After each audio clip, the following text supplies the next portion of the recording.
오늘 여러 가지 순서가 있기 때문에 또 이 성찬 예배도 있고 그래서 이 동영상을 함께 보지는 못하는데 제가 그 내용을 스토리를 말로써 좀 전달해 드리도록 하겠습니다. 이 About Time이라고 하는 제목인 것 같습니다. 한국말로는 행복의 두 가지 비밀이라고 하는 짧은 영상인데 이 영상에 보면 아버지와 아들이 대화를 하는 장면이 나옵니다. 이 아버지는 좀 연세가 있고 이 아들은 대학 공부를 마치고 이제 직장에 가는 그 정도의 젊은 나이입니다. 둘이 서재에 앉아서 이야기를 하는데 아버지가 아들한테 그럽니다. 여기 좀 잠깐 앉아라. 그리고 내가 인생을 행복하게 사는 데 있어서 큰 비밀을 내가 갖고 있는데 큰 비밀을 알고 싶니? 이렇게 물어봅니다. 그러자 아들이 굉장히 곤란한 표정으로 아니 내가 또 알아야 될 비밀이 또 다른 비밀이 있나요? 이렇게 근심스럽게 물어봅니다. 인생이 자꾸 이러면 부담스러워진다는 거죠. 그러니까 아버지가 내가 그걸 말해줄까 아니면 너도 나처럼 스스로 깨달아 가겠니? 그러자 고민을 하던 아들이 얘기를 빨리 해달라 그럽니다. 왜냐하면 난 시간 낭비를 하고 싶지 않습니다. 그래서 둘이 앉아서 얘기를 오랫동안 나눕니다. 그리고는 아들은 이제 부인과 함께 차를 타고 새로운 직장이 있는 곳으로 떠나게 됩니다. 행복을 위한 아버지가 얘기해 준 공식 이 두 가지 단계인데 두 가지 단계 중 첫 번째가 일단 평범한 삶을 살아가라라고 하는 겁니다. 일단 평범한 삶을 살아라. 그리고 이 아들이 이제 변호사로 취직을 해서 일을 하게 됩니다. 미팅을 합니다. 동료들하고 이렇게 미팅을 하는데 상사가 거기서 잔소리를 늘어놓기 시작합니다. 인상이 다들 굳어집니다. 그리고 아침 출근길에 이제 이 아들이 편의점에 막 급히 들어가서 이 차가운 샌드위치 하나와 물 하나를 삽니다. 그리고 캐셔에 있는 그 아가씨와 그냥 얼마입니다. 그리고 돈을 지불하고 그리고 나옵니다. 법원에 이제 막 법원을 로비를 막 뛰어가면서 아주 바쁘게 뛰어가는 장면이 나오고 법정에서 이기는 장면이 나옵니다. 그리고 일과를 마친 다음에 집으로 돌아가는 전철역에 앉아 있는데 그 전철의 옆자리, 지하철 옆자리에 앉아 있는 한 남자가 귀에다가 이 음악을 듣고 있는데 굉장히 크니까 잠을 자는데 이렇게 방해가 돼서 그런 언짢은 그런 모습이 보여집니다.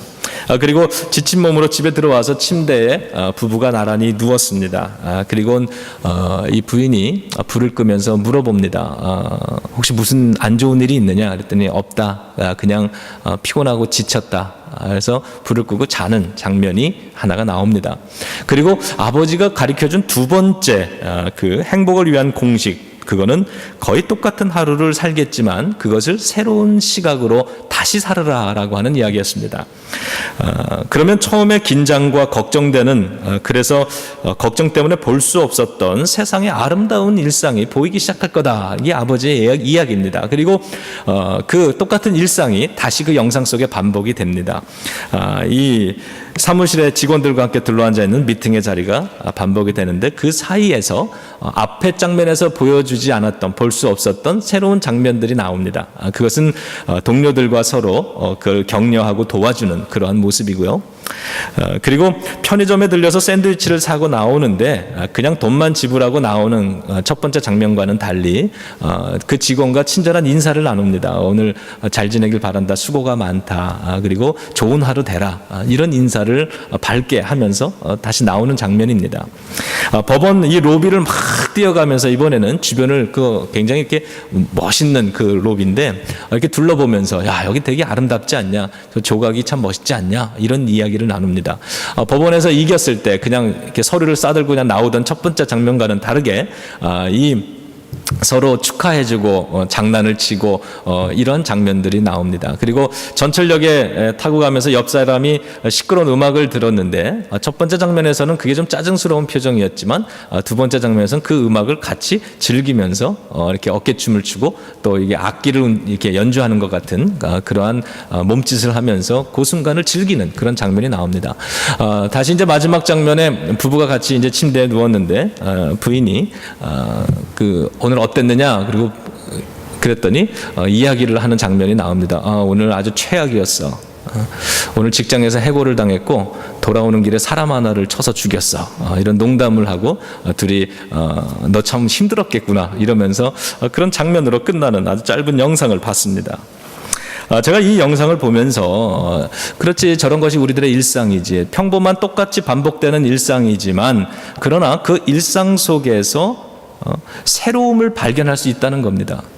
똑같은 일상을 살지만 그러나 어제와 똑같은 곳으로 출근을 하고 똑같은 집으로 돌아오고 똑같은 길을 운전하게 될지라도 그 속에서 무언가 오늘 새로운 의미를 발견하고 그 새로운 어떤 행복을 발견하면 어제는 보이지 않았던 그런 새로운 아름다운 것들이 세상 속에서 얼마든지 보여지지 않겠는가. 그게 짧은 영상이 우리들에게 주는 그러한 메시지였습니다. 오늘 우리는 두 가지 본문을 읽었습니다. 마태복음 17장과 베드로후서 1장의 이야기를 읽었는데 예수님과 함께 거룩한 산에 있을 때 이런 설교의 제목을 정했습니다. 오늘 마태는 예수님께서 3명의 제자를 데리고 높은 산에 올라가셨다고 그렇게 본문 1절에서 기록을 합니다. 산에 올라가셨다. 우리 교인분들 중에도 산 타는 거, 산행하는 거 좋아하시는 분들이 좀 계시는데 예수님이 취미로 산에 올라가지는 않으셨을 것 같습니다. 그리고 오늘 우리 현대 우리들처럼 건강 때문에 산을 오르신 것은 더더욱 아닐 겁니다. 특별히 3명의 제자들만 데리고 오늘 본문에 보니까 따로 높은 산에 올라가셨다. 이렇게 따로라고 하는 말을 쓰는 거 보면 오늘 올라가는 이 산행에는 목적이 있었다는 거죠. 복음서에 보면 예수님이 제자들과 가끔 이 산행을 하실 때가 있는데 그때는 주로 중요한 결단을 해야 될 때, 중요한 집회를 앞두고 있거나 기도가 필요하실 때, 이러한 때 제자들과 함께 산을 오르셨습니다. 아마 오늘의 산행도 그러한 목적이었던 것을 우리가 짐작할 수 있습니다. 그날 그 산에서 신비로운 사건이 일어나게 되는데 마태는 그것을 이렇게 기록합니다. 예수님의 모습이 변형이 되는 사건이었습니다. 그래서 그 얼굴이 해같이 빛났다라고 얘기합니다. 그 빛 때문에 또 옷이 아주 빛과 같이 희어지는 신비로운 일이 일어납니다. 그리고 그곳에서 이미 오래전에 죽었던 모세와 엘리야 두 사람이 예수님과 함께 더불어 이야기 나누는 것을 목격을 했다고 기록을 합니다. 여러분 아시지만 이 모세와 엘리야는 구약의 대표적인 인물입니다. 모세는 율법을 대표하는 인물이고 엘리야는 예언을 대표하는 인물입니다. 다시 말하면 이 두 사람이 예수님과 대화를 나눴다라고 하는 건 구약이 이야기하던 메시아, 구세주, 그분이 바로 예수 그리스도라고 하는 사실을 보여주는 겁니다. 더군다나 하늘에서 하나님의 음성이 들렸는데 예수님을 향해서 하나님이 이렇게 얘기하시는 겁니다. 이는 내 사랑하는 아들이요 내가 기뻐하느니라. 이런 음성이 들립니다. 바로 이러한 신비로운 사건을 바로 그 산 꼭대기에서 예수님과 함께 체험한 이 3명의 제자의 이름은 베드로, 야고보, 요한이었습니다. 이 3명 중에 한 사람, 그 사람이 베드로, 오늘 본문의 두 번째 본문인 베드로 후서를 기록한 베드로라는 거죠. 마태는 이 사건을 기록하면서 오늘의 그 장소, 산을 높은 산이라 이렇게 1절에서 기록을 했습니다. 그런데 예수님과 함께 산에 올랐던 그 베드로는 훗날에 베드로 후서 1장에서 이날의 사건을 언급하면서 그 산을 이렇게 말하고 있습니다. 거룩한 산에 올랐다. 이렇게 얘기를 합니다. 높은 산과 거룩한 산. 마태는 그날의 사건을 비교적 자세하게 기록을 했습니다. 왜냐하면 예수님의 신성이 드러난 중요한 사건이기 때문에 소중하게 여기고 아주 자세하게 기록을 남겼습니다. 그런 마태와는 달리 그 산의 정상에서 모든 걸 친히 목격하고 체험했던 현장에 있었던 베드로, 그에게 있어서 그 산은 조금 더 개인적이고 조금 더 특별한 의미가 있었습니다. 그래서 그는 그곳을 거룩한 산이라고 부를 수 있었던 것입니다. 높은 산이다라고 하는 것, 그것은 객관적인 정보입니다. 거룩한 산이다라고 하는 건 이거는 주관적인 정보입니다. 산은 그 자체로는 거룩한 장소일 수 없습니다만, 그러나 베드로는 그 산에서 예수님의 신성을 깨달았기 때문에 거룩한 산이라고 하는 의미를 부여하고 있는 것입니다. 결국 높은 산에서의 영적인 체험이 그곳을 거룩한 산이 되게 했다는 것입니다. 높은 산 정상에서 일어난 사건이 나의 체험이 되어서 나의 삶 속으로 들어올 때 그것은 거룩한 산이 되는 것입니다. 저는 이 부분을 읽으면서 묵상하면서 저 자신에게 이런 질문을 던져봤습니다. 나에게 있어서 높은 산은 어디일까? 여러분에게 있어서 높은 산은 어디입니까? 아마도 그 예수님이 오늘 그곳에 올라가셔서 거룩한 영적인 체험을 우리 제자들과 함께 나눴던 것을 보면 이 높은 산은 우리들에게 있어서 어쩌면 믿음 생활일 수도 있겠다는 생각을 해봅니다. 교회 생활일 수도 있겠어요. 어떤 분에게는 그 믿음의 정상이 참 높게 여겨질지도 모르겠습니다. 또 성경 공부나 예배일 수도 있겠다 싶었습니다. 그 성경 속에 그리고 이 예배 시간마다 하나님의 기적이 있고 신비가 있음을 우리가 다 알지만 체험하러 손수 올라가기에는 그곳이 너무 어렵고 부담스러운 산일 수도 있겠다는 생각을 해봤습니다. 어제부터 아버지 학교가 시작이 돼서 그곳에 어제 밤에 참여를 했는데요. 우리 교회에서 하고 있습니다. 그곳에서 어떤 분들의 간증을 들으면서 어떤 사람에게는 어린 시절의 아버지가 높은 산과 같은 존재였구나 하는 것을 생각을 해보았습니다. 아버지가 때론 두렵고 때론 어렵고 때론 고통스러운 높은 산과 같은 존재일 수도 있겠구나. 자, 그런 문제들, 그러한 존재들이 때로 우리 삶에 많겠구나 하는 생각도 해봅니다. 또 인생일 수도 있겠다는 생각을 해봤습니다. 높아서 올라가기가 영 부담스럽고 힘들고 참 어려운 그런 것이 우리가 바라보는 높은 인생 아닐까 싶습니다. 그런데 그것이 무엇이 되었든지 간에 분명한 것은 오늘 성경이 우리에게 이야기해 주는 건 그곳에서 우리를 구원하시는 예수님을 발견하고 깨달을 수 있다라고 하는 것입니다. 그곳에 예수님이 제자들과 함께 계셨듯이 그 높은 곳에 하나님이 함께 계시다고 하는 것, 예수님이 우리와 함께 하고 계시다는 사실입니다. 그리고 중요한 것은 그 높은 산에서 바로 그 주님이 누구이신가를 제자들이 그 빛 속에서 깨달은 것처럼 나도 그러한 삶의 높은 영역에서 그 높은 산에서 주님의 누구신가를 깨닫고 그 주님이 나를 도우시고 구원하고 함께 해주는 분이라는 고백을 소유하며 살아갈 수 있는 것, 그것이 중요하다는 사실을 배웁니다. 그럴 때 이 높은 산들은 우리에게는 거룩한 산이 되는 줄로 믿습니다. 이 산을, 높은 산을 어떻게 거룩한 산으로 만들 수 있을까? 그것이 어떻게 가능할까? 베드로는 그 질문에 대한 대답을 우리 오늘 본문의 뒷부분인 베드로 후서에서 그것을 대답을 주고 있는데 그것은 빛이다 이렇게 가르쳐 줍니다. 빛이라는 겁니다. 마태복음 이 앞에 첫 번째 본문이었던 마태복음에 의하면요, 그날 산에서 예수님이 구약이 예언한 구세주라는 사실, 하나님의 음성이 증언하신 하나님의 아들이시라고 하는 사실, 이렇게 예수님의 신성을 깨닫게 될 때 일어났던 현상이 빛이었습니다. 예수님의 모습이 빛같이, 해같이 빛났다 그랬습니다. 그것에 빛이 있었습니다. 베드로는 그것을 목격했습니다. 그리고 먼 시간이 지나서 베드로 후서가 기록되는 그 시기에 그는 어두운 데 비치는 등불, 샛별이 우리 마음에 떠오르는 것을 말하고 있는 겁니다. 오늘날 우리들도 예수님의 신성을 발견하고 깨달을 수 있게 하는 등불이 있다는 겁니다. 빛이 있다는 겁니다. 그리고 그 베드로 후서의 마지막 오늘 본문의 구절들을 종합해 보면 이 빛이 무엇이냐? 성경의 예언들이라는 것입니다. 성령의 감동하심을 통해서 기록된 말씀이라고 기록을 합니다. 여러분, 등불이라고 설명을 했는데 이 등불은 날이 밝으면 소용이 없는 겁니다. 어두울 때 필요한 거죠.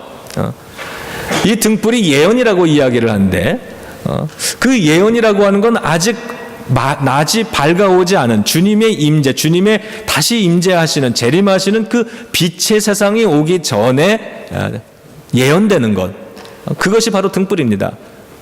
다시 말하면 이 등불의 말씀인 이 등불은 언제 필요한 것이냐? 어두울 때 필요한 것이다. 날이 밝아오면 필요 없는 것이다. 주님이 다시 오기 전에 우리의 삶 속에, 나의 삶 속에 높은 산을 오르는 것과 같은 그러한 삶의 어두운 부분이 있고 아픔이 있고 힘든 부분이 있을 때, 주님은 아직 내가 다 깨닫지 못하고 인생을 살아가고 있는 이 마음의 어둠의 부분이 있는 이때에 바로 그 빛 대신 주님을 발견할 수 있어야 된다는 겁니다. 여러분, 너무 늦기 전에 이 예수 그리스도가 오늘 나의 삶 속에 함께하고 계시다고 하는 사실을 우리가 발견하고 깨달을 수 있기를 주님의 이름으로 축원합니다. 베드로는 자신의 눈으로 그 빛을 보았습니다. 그리고 그 빛 속에서 예수님은 내 사랑하는 아들이고 내 기뻐하는 자라고 말씀하는 하나님의 음성을 들은 겁니다.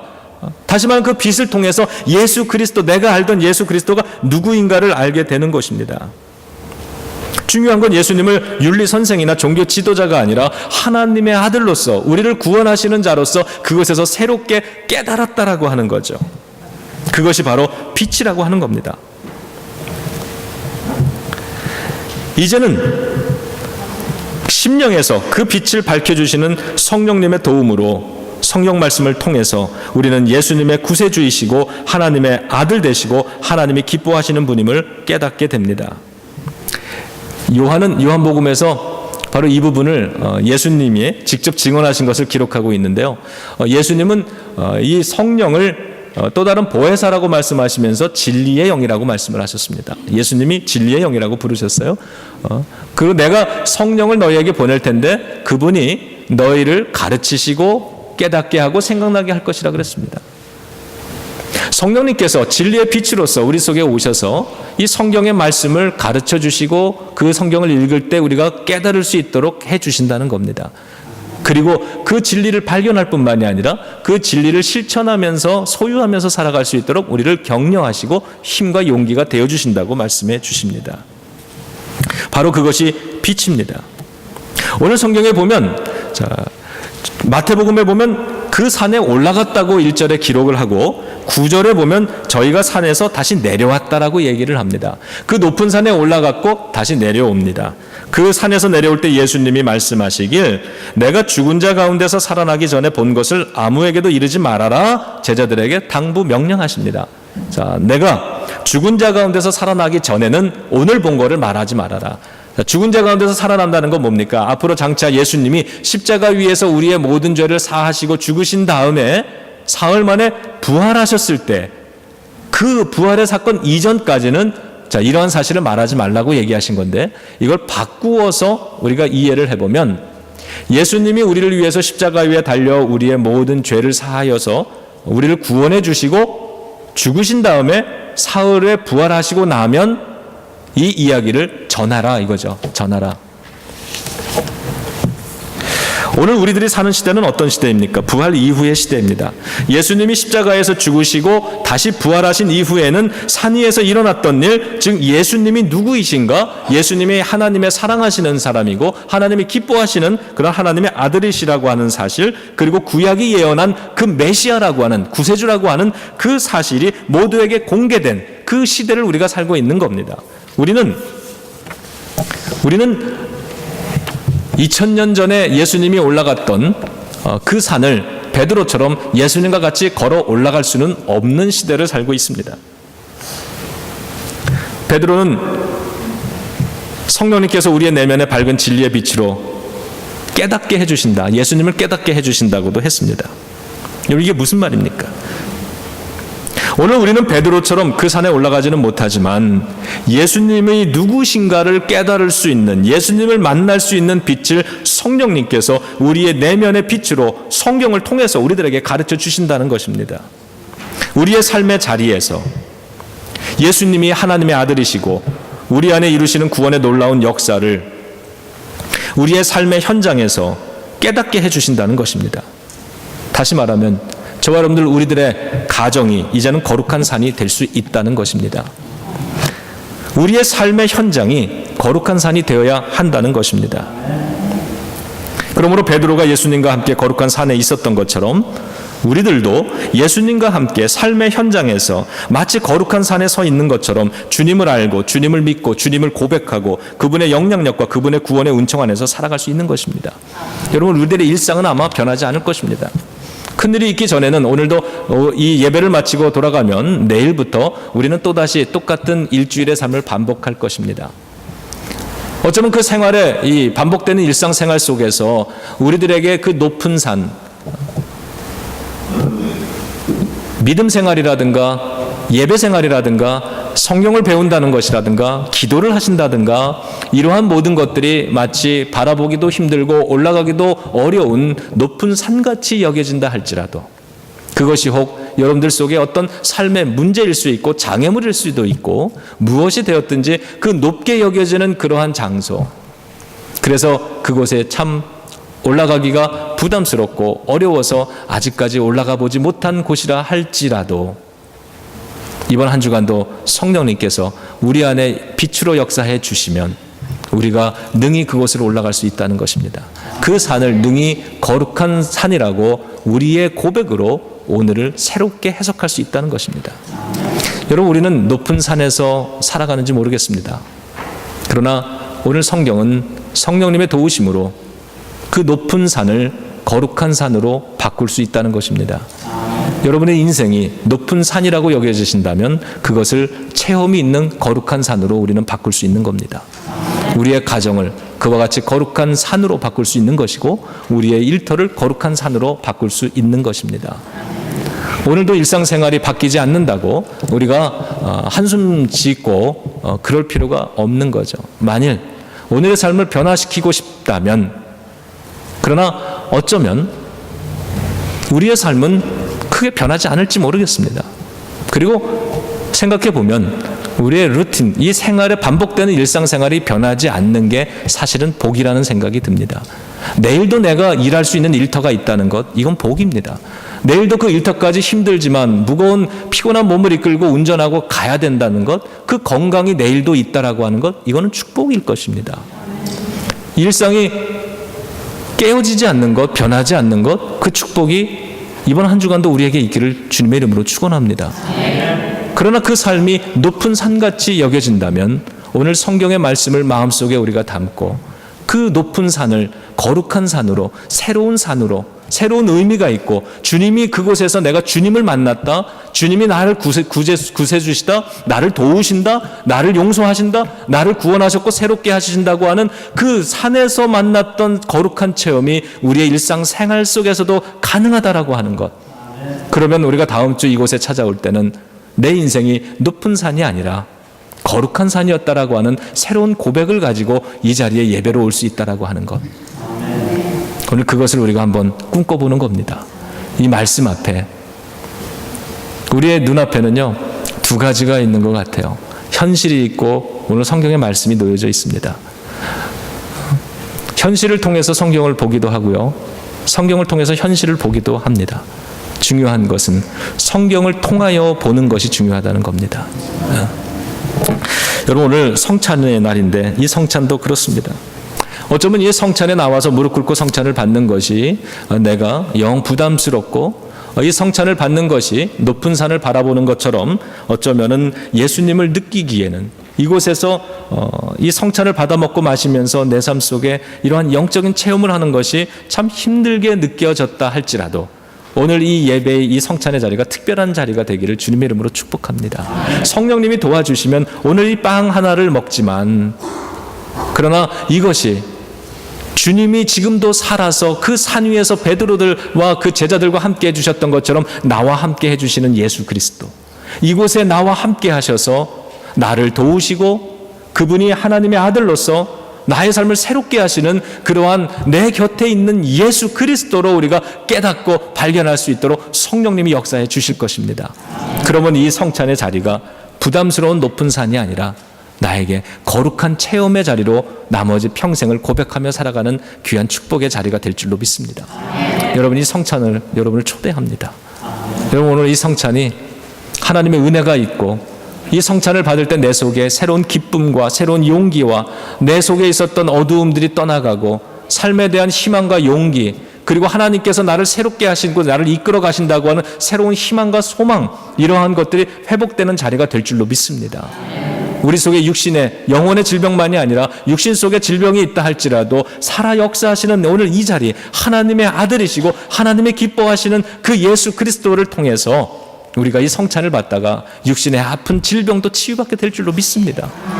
오늘 이 성찬이 거룩한 자리, 거룩한 산 되기를 주님의 이름으로 다시 한번 축원합니다. 기도하겠습니다.